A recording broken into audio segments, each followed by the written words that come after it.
الرحمن السلام علیکم دوستوں، امید آپ سب خیریت سے ہوں گے۔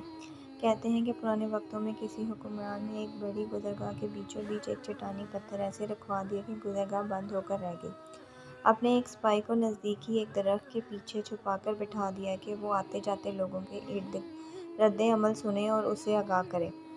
اتفاق سے جیسے پہلا شخص وہاں سے گزر ہوا وہ شہر کا مشہور تاجر تھا، جس نے بہت ہی نفرت اور حقارت سے سڑک کے بیچوں بیچ رکھی اس چٹان کو دیکھا، نہ جانے بغیر کہ یہ چٹان تو حکمران وقت نے ہی رکھوائی تھی۔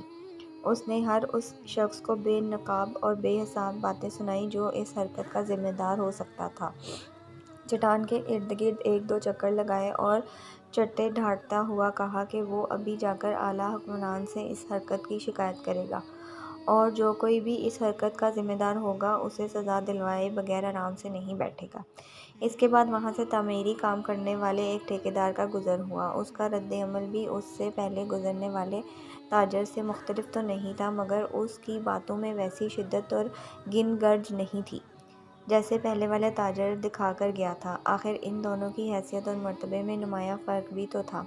اس کے بعد وہاں سے 3 ایسے دوستوں کا گزر ہوا جو ابھی تک زندگی میں اپنی ذاتی پہچان نہیں بنا پائے تھے اور کام کاج کی تلاش میں نکلے ہوئے تھے۔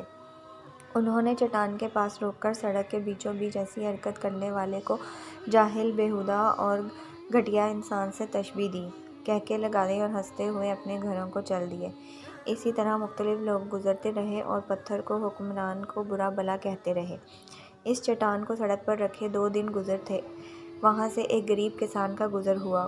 کوئی شکوہ کیے بغیر جو بات اس کے دل میں آئی وہ وہاں سے گزرنے والوں کی تکلیف کا احساس تھا، اور وہ یہ چاہتا تھا کہ کسی طرح یہ پتھر وہاں سے ہٹا دیا جائے۔ اس نے وہاں سے گزرنے والے گہراؤں کو دوسرے لوگوں کی مشکلات سے آگاہ کیا اور انہیں جمع ہو کر وہاں سے پتھر ہٹوانے کے لیے مدد کی درخواست کی، اور بہت سے لوگوں نے مل کر زور لگا کر چٹان نما پتھر وہاں سے ہٹا دیا، اور جیسے ہی یہ چٹان وہاں سے ہٹی تو نیچے سے ایک چھوٹا سا گڈھا کھدا۔ اس میں رکھی ہوئی ایک صندوقڑی نظر آئی، جسے کسان نے کھول کر دیکھا تو اس میں ایک سونے کا ٹکڑا اور خط لکھا تھا، جس میں لکھا ہوا تھا: حکومت وقت کی طرف سے اس چٹان کو سڑک کے درمیان سے ہٹانے والے شخص کے نام، جس کی مثبت اور عملی سوچ نے مسائل پر شکایت کرنے کی بجائے اس کا حل نکالا اور زیادہ بہتر جانا۔